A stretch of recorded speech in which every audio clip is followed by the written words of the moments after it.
Mhm. Hello, world of Facebook, and wherever this ends up in the future. I am so excited because that was a weird glitchy thing. Because Katie, who is a lifelong friend and person that I respect so much, asked me if I would be open to having a conversation about something that I think is really, really important to both of us. So we decided to go live to do it. And I'm going to let you say more things and intro more. Ooh, I like immediately got the excitement of butterflies when you shared that, because I'm just really grateful that you're open to having the conversation, and your work and like our work collaboratively has been such a massive influence in how I've shaped my life and how I've shaped my work. And it's really beautiful right now to see the parallels, like even though it's been time and you're living in the jungle now and I'm a mom, that the parallels still lie in what we're doing. And so yeah, in this moment I'm working on something big, and I know you've been working on something huge that you've already been announcing and sharing with people, and it just felt too important to not get together and have the conversation, because it's there, like we're both doing the same things, and I think that they'll really complement each other, and there's so many people in our world that know both of us, and I think that we just need to have a bigger conversation and share it with people. So I'm really grateful you said yes. I was immediately like, please pick me. I want to talk about it. You put it out there, you know? Yeah, so I guess I'll share what I was kind of talking about, and then like the way that you were like, let's support this, let's do this. And then I kind of want to spotlight and ask a couple questions, or just pick your brain about, your experience with wellness. Because so right now in my world, I am putting together, I'm calling it like we're revolutionizing wellness. And this stems from my own story with wellness and the ways that I've navigated and the experiences that I've been in. And I think for many years now, I've talked about it in this very umbrella context of like, these are the things we're seeing in the wellness world, and the things that don't necessarily like rub us the right way, versus like in the context of like, these are personal experiences that I've had, that I have firsthand been in my body, things I've seen, things I've witnessed time and time and time again from people who I love. And I'm now like, I need to share these experiences, because it's not just this like conceptual, like we think it's happening. It's like, no, these are things that are happening that feel disembodied in the context of wellness, and how we share it as facilitators, as people who choose the path of creating circles and creating safe spaces.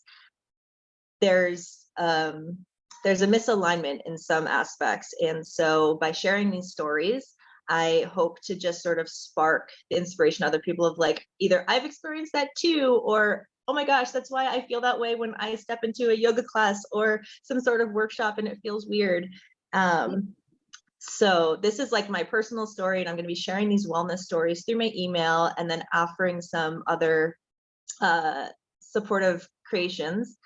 And I know that you're doing the same in this like really, really, really big way of like bringing people in person, and you have your mystical practitioners immersion coming up. And I've watched you walk your path of wellness, and both as a person, your personal wellness, and as a facilitator. And I wanted to just like have the conversation of like what that process has looked like for you. Like, I feel like you've always been such a creative muse, and have been the pieces of embodiment that have been missing for so long. And a lot of teachers like, I can't go to a yoga class again. You've ruined it in the best way. My teacher did that to me, so I think that feels good. Like, it's like, and that's what I want more people to step into a yoga studio and not have it be like, am I going to make the right shapes? Am I going to be able to keep up? I'm nervous. This is my first time. Is this really all levels? And it's like, can we make more of those spaces actually accessible and creative and inspirational, and in integrity and authenticity? And you've just, you've had this way, and I know that part of it is just who you are, but like, I would love to know more of, or talk about the process of how that's been in your life and how you do it. You say all those things and then my heart's exploding and then I have to make sentences and I'm like, ugh. I'm so excited. Oh my God. Yeah. So process is the point of all of it, right? Is that piece. I'm hearing a little bit of my voice coming out of your computer. So I'm just going to turn down so that it doesn't make my brain fry. Mm-hmm. Okay. So one of the things I've been really looking at in my own self process is how many words have gotten this gross taste in my mouth and I've wanted to spit them out and then later pick them back up because it wasn't ever the word in the first place. Wellness being one of those words, being one of those things, healing being one of those words, and yoga even getting to the point where it was like, what even is this? What are we doing? What are we doing? What are we allowed to do? What's supportive for people? What's actually helping? And I think one thing for me has been consistently that I've always been willing to be wrong. And I've always been willing to notice where I could do better and try my best to course correct so that I was sure that whatever I was bringing was the most supportive thing that I could in any given moment, given myself and my own process and where I was. And I really noticed that when it comes to being a practitioner, we really do project wherever we're at, and whatever we are currently chewing on becomes such a huge theme in anything that we're doing for other people.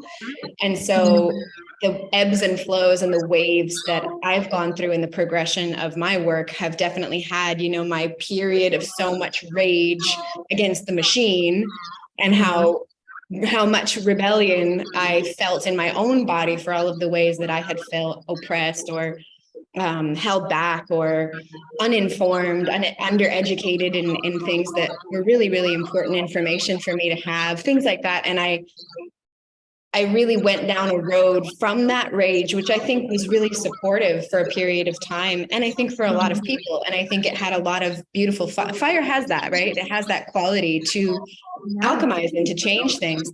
And when left untended, can burn lots of things down in its wake. And I experienced that part too.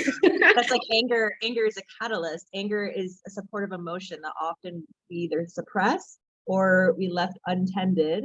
And it becomes this ragey fire, which then turns into resentment and turns into bitterness, which are more of the solid materials that like are really, really hard to alchemize than if it's just fire. Exactly.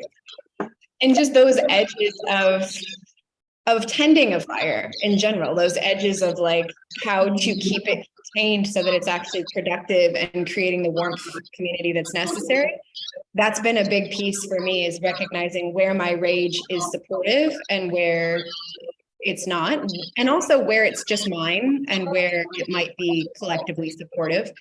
And not just that emotion, but all of the others. So I think my human experience in process has influenced a lot of how I've facilitated.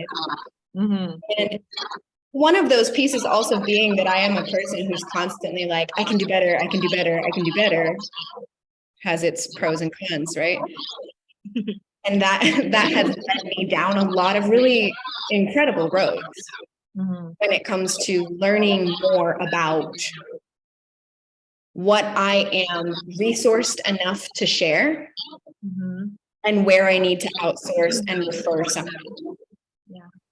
And the more I've learned, the more comfortable I feel with where my edges are as a practitioner, as far as like, what can I actually hold in a circle? And what is it irresponsible of me to invite into that space? Ethically, for the well-being of the people and myself.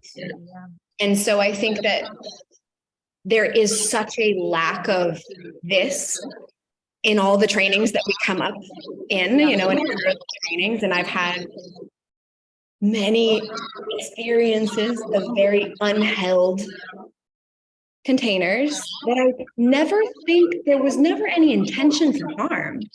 It's not in my experience, it was never like there is a malicious intent. I think it's just a lack of information. Mhm. It's a lack of understanding of basic neuroscience, as well as where the edges are for, let's say, a yoga teacher versus a mental health care provider versus a somatic mental health care provider versus a person who works bodies and has been studying anatomy for 12 years. Like, there's a big educational difference in where our guidance needs to be the edge of, right? Like, this is the edge of what I can bring.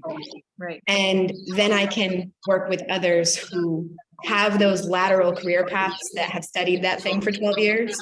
Right.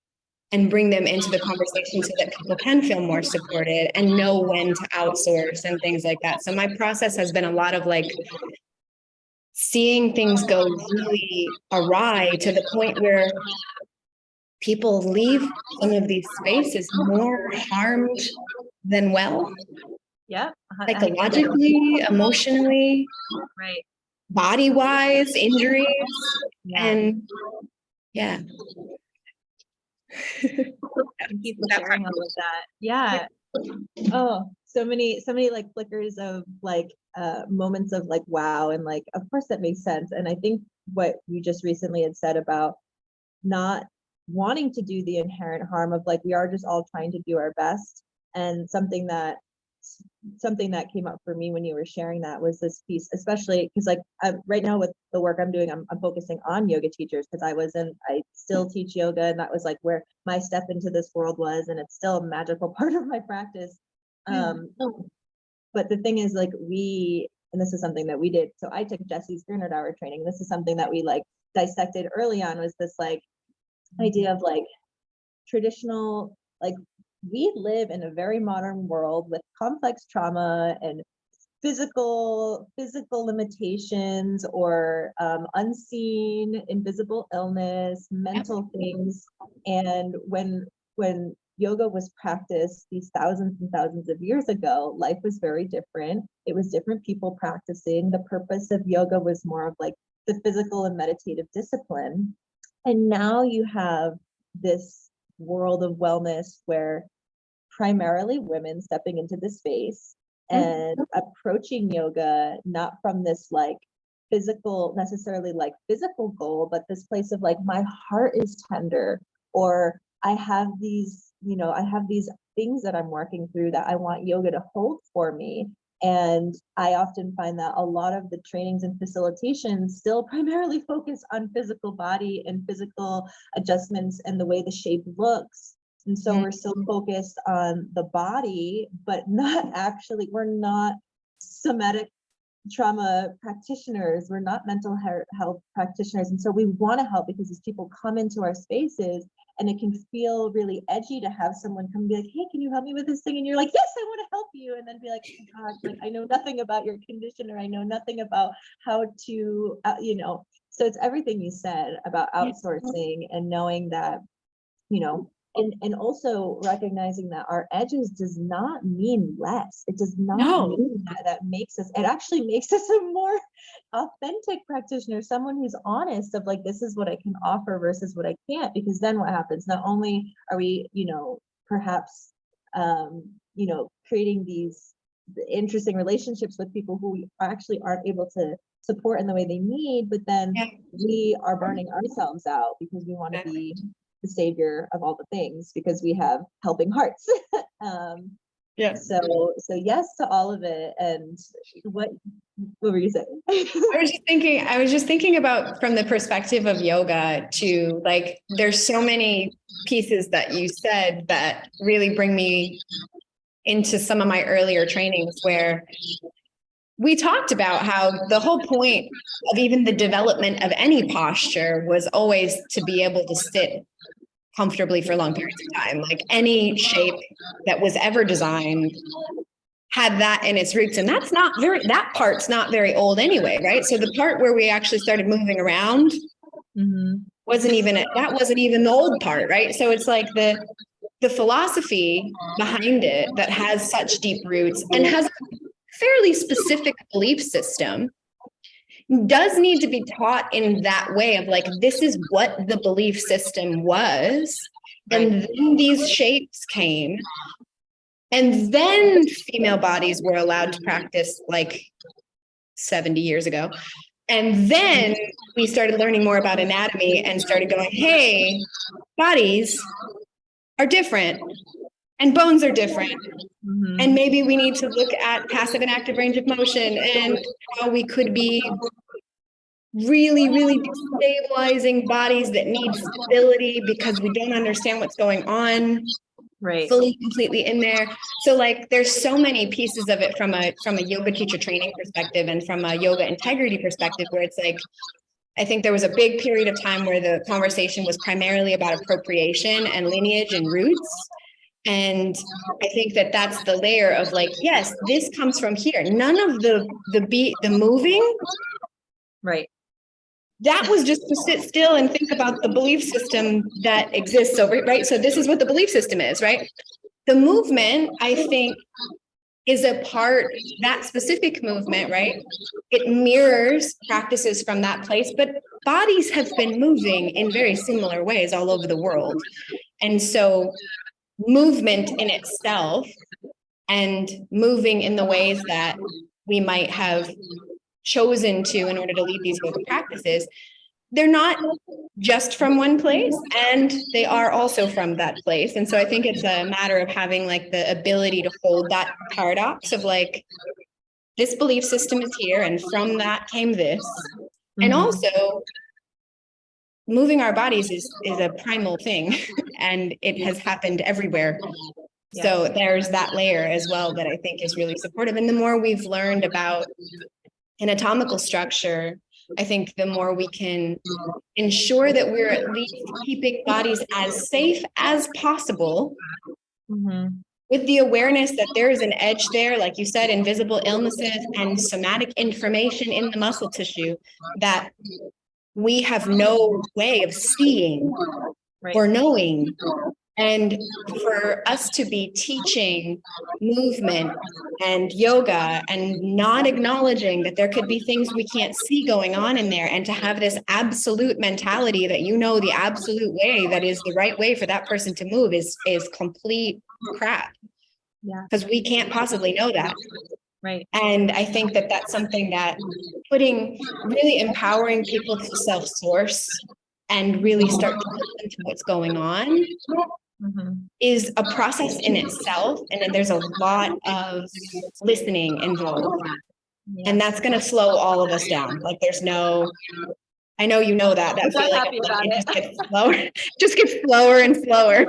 I am the slowness medicine has been such a gift in my life, even if it's not the thing I want in the moment, it's the thing that I need.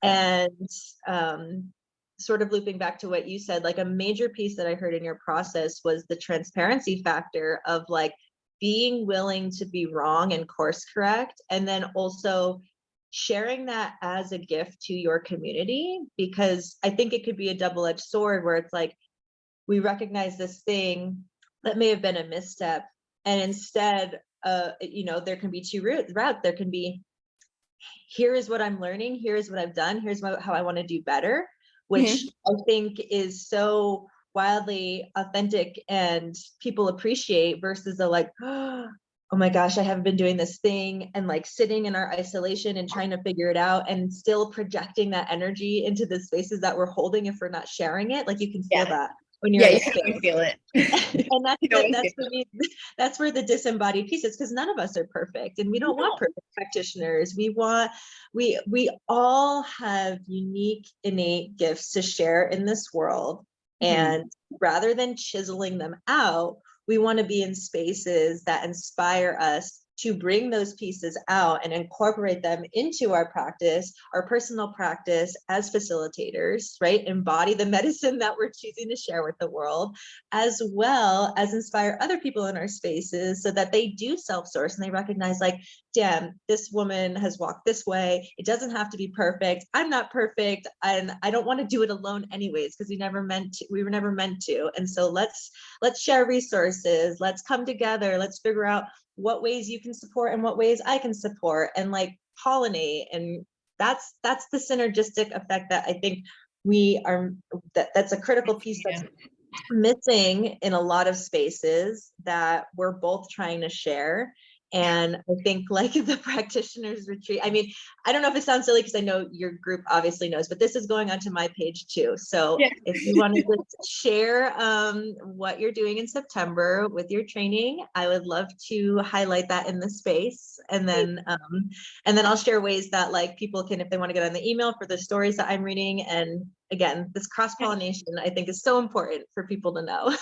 Me too. And I feel like for the people who do, whether they decide to come to the training in September or not, I really hope that anybody that is a practitioner of anything gets on your email list so that they can have that kind of continuous touching in piece, because that is part of what it's impossible for one person, like for me, to continue to touch in with every person in the way that they need to all the time. Like there's so much support that is needed that we need to really diversify where we're receiving from and diversify how we're staying tapped in and reminded of the things that matter. And I feel like for those who are coming in September, this would be a really amazing thing for them to be tapped into in an ongoing way as well, because I know that more is coming in an ongoing way for you. And I want that for them, because I feel like I know that I'm coming to this place in my life where the amount of outward energy that I have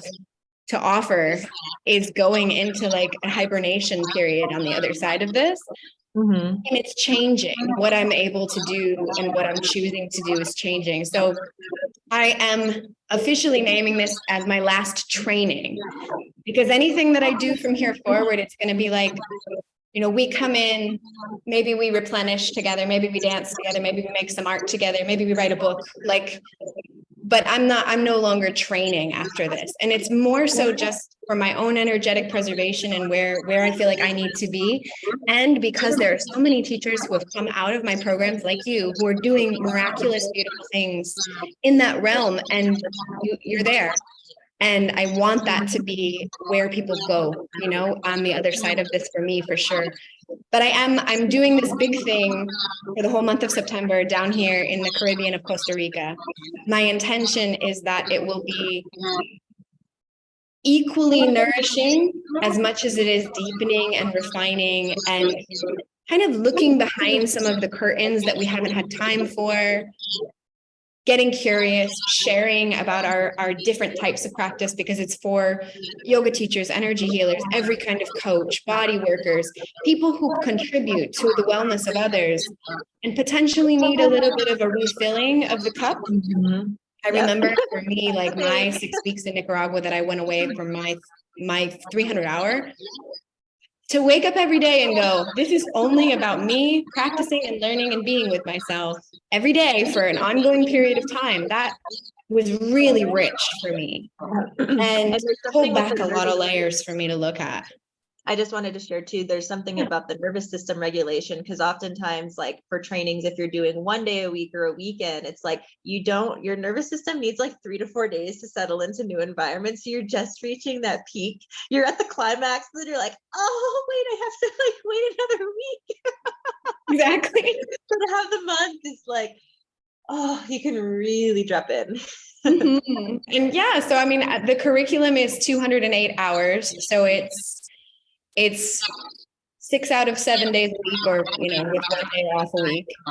And there will be continuous self-practice and lecture from myself on business pieces, ethics, integrity, the new direction of empowered marketing and sales. And I think what we can do differently to change the conversation and how we're participating in it in the wellness industry, and how we can foster more interdependent relationships and really continue to point back to self-sourcing and giving space for empowered decision-making when it comes to investments and, you know, choices to purchase this or that or whatever. that conversation for me is really important. I'm talking to a person who specializes in legal and contracts, which is exciting, about coming in and teaching. And then I've got some other people that just really hold the torch in their field, in my perspective, that really hold the torch in their field and can offer, I think, a little bit of a refinement. But what I think is really special about this is that my intention is for it to be as non-hierarchical as possible, meaning like the people coming to participate have just as much to bring to the table as the people that I ask to facilitate. And so my desire was for that networking and co-creation to really foster the nest of the experience, so that the people who are participating are also bringing something to the table and are just as valued in that process as somebody that I maybe name facilitator for this particular program. For me, it's very interchanging. And I have a lot of people that want to come and both participate and facilitate. And there's a desire for it to be both, which to me means a lot. The same with the humanism retreats. It means a lot that the facilitators want to take everything, like they're like, I want to teach this, but I want to take that. And how beautiful is that we can come together and share in these different modalities and really develop from that place of getting that honest feedback from one another and getting some new tools that maybe like you said, cross-pollinate laterally amongst the different industries. And how can we bring over, this awareness from holding trauma-informed containers from a mental health practitioner? How can that weave into the way we teach a yoga class? And so to me, it's like, whether that specialty is your field or not, our overall goal is in wellness. And to me, that means that people are living a more present life, but they pay attention more to what is going on. It doesn't mean that everything that's going on is always perfect. Like I've been talking about recently, I burned myself out and my thyroid is upset. And so I'm not in perfect health. And that concept is just crap. Right. Because that gives us these outrageously unrealistic expectations and standards. But I feel that for me to being a well person is I pay attention and I do what I can and I listen and I slow down and I learn. And I'm always telling myself that I know nothing at all for sure. And I'm open to new information. And I keep that spacious so that I can continue to grow and develop and bring in new breath into my moments and into the days. And so my desire is for this experience in September, for that to be a place to refill, to take fuller breaths, to be with ourselves, to be present with what we've contributed to in the vessel of our beings, and to maybe remember what brought us in the first place, why we fell in love with these things, what was the seed that made you want to do that? What did it used to mean for just for you when it was just for you? Because there had to be a moment where you're like, wow, this is so miraculous that I decide to devote my life to sharing it with people. And how often do we remember that, how miraculous it actually was for us? Once we start turning it into a means for survival or turning it into, and that's the reality. Like, I don't think that the commodification is necessarily the problem. I think that the culture of how we buy, sell, consume, receive, it's in there, it's in the infrastructure of that. Because of course I want wellness practitioners to be fed and I want their families to be fed. And I want us all to be fed. And until we can just grow one massive community garden like this, to me, the exchange is still coins, then cool. Let's find a way to make that work that doesn't burn everybody out, that doesn't leave us all feeling hyper independent and have burnt out thyroids and things like that. Like that's, for me, that's what this is about. And I'm hoping that the people that it's meant for will find it and it will be that. And I trust that. I do too. Yeah. Tell me about yours. Tell me all about the desire for the emails and what's coming. Yeah. So I'm sort of picking back up. I say picking back up, it's never really gone anywhere, but when getting pregnant and becoming a mom, life changes course and different priorities happen. So sort of like the year before, or even months before I was pregnant, I was leading this workshop called Conscious Leadership for Yoga Teachers, which was a way of dismantling the way that we typically see classes. This is for practitioners, so yoga teachers, yoga teacher trainees. It was like a continuing education where we could step into a space and we could really just give an honest look of like what was working and what isn't working, some of the terminology that we use in classes, some of the aspects that we were taught that may need a refinement or may need to be changed. I'll give an example, just the all levels class that so many of us, out of a desire, out of the, out of the heart set space to be like, I want to teach all the people, and how that can sometimes change the course of a student's yoga practice, because it's actually not in all of those classes. So we teach on like the words that we use, and also like building a foundational class. So there was like the logistics aspect of like how we're teaching in this space and how we're showing up. And then there was the creative space of like, what do you bring into this space and how can we illuminate it so that that is your gift when you're coming into this space. So like you said, there's the marketing aspect, but there's also this feeling I think that we often get of like, there's so many people out there, like, why would someone want to work with me? What words can I use? Again, that like hyper selling and hyper marketing that can really put a filter over like who we really are and what it is that we're bringing into the space and the people that we're attracting. And so it's about highlighting that gift and just trusting and knowing that the right people will come into that space, and that's going to make it that much more magical. So I'm refining that, and I'm putting that back into the world here. Coming up at the end of next month, I'm doing another leadership for yoga teachers training, and then I'm also doing. I created the flyer, and I have. So the beautiful thing about being in Tucson, Arizona, is that so much pollination still happens like in person. So it's been fun for me. Like I get to still put flyers up at like the local co-op and yoga studios because people actually live there and people actually come. Flyers too. Flyers. It never goes away. There's nothing like an in-person or a friend being like, hey, like you need to come see this person. Like that's so much. That's like 90% of it, apart from like the online stuff of trying to reach new people. I do want to reach new people, but more so it's the people who've already been in my spaces. And it's like, hoping and encouraging that like I want to support you, and I would love if you would also support through like sharing this with the people. This is how we do things. No, we know. So I'm creating sort of a bigger hub for all of the practitioners. It's like a monthly, I say it's like networking and masterminding in a more embodied approach, because I don't like the word mastermind.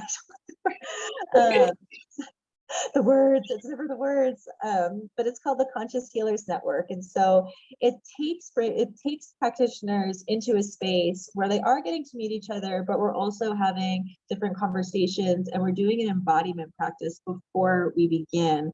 And my intention with that primarily is to really just see each other as equals, to really just like step into a space where you're looking at the person in front of you and being like, this is your ally. Like, this is somebody that you can collaborate with. This isn't somebody that you need to compete with. And, as much as it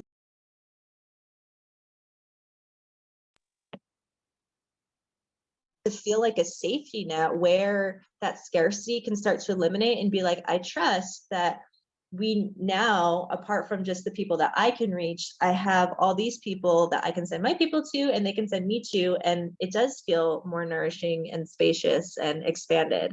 So it's very similar in the aspect. I think we're both touching on those pieces of togetherness, of the wholeness, of the magic, of the more, and so the wellness series emails are just sort of like a trickle out of stories that I'm going to start sending this week, and we'll kind of hopefully speak to those and hopefully get people a little bit more excited about what's to come.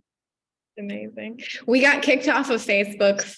It says that we violated them. So to find it, someone will be watching this in the recording term, just so that. Oh my gosh. Okay. Well, we'll figure out a way to still post it. I'm going to still put it on there. I am too. I love you, and I appreciate these moments that we've gotten to just talk about all of the things that really matter. And I'm really excited to be able to point people in your direction for that continued support and continuing to check in and continuing to recognize that we do have a massive network of people devoted to same root. And how can we work together? It doesn't mean that you're going to be able to work with every person in collaboration. I've tried to do that and I've leaked out in all directions, and it's being able to assess where those collaborations can really work and benefit both people. And I think as we learn more about what we need and where we stand and what's important to us through these processes, we find that and we find those connections. And I'm just grateful that we are still connected in the ways that we are, and that I can support your mission and that you continue to support mine. It means everything to me. So much same. Yeah. I think it speaks volumes to the cool people that we know in the world, and that like we just, yeah, you've created this beautiful hub of people that like, again, I think it speaks so much that people can come and want to participate as much as facilitate, because that just, yeah, that's a whole other level of like humans in the world that are really cool and special and unique to know. And I'm grateful to be a part of that community too. Me too. I love you. I love you. I love you. Thank you. I appreciate it. And yes, may this be shared with all who need to receive it. I'm going to post it on the online things. I'm going to share the video in some sort of video format, so that maybe off the social medias, maybe an email, there'll be a link to click for people to check this out. Amazing. So whoever we're seeing in the future, I hope you've enjoyed this. We appreciate Yes. you actively. Mm-hmm.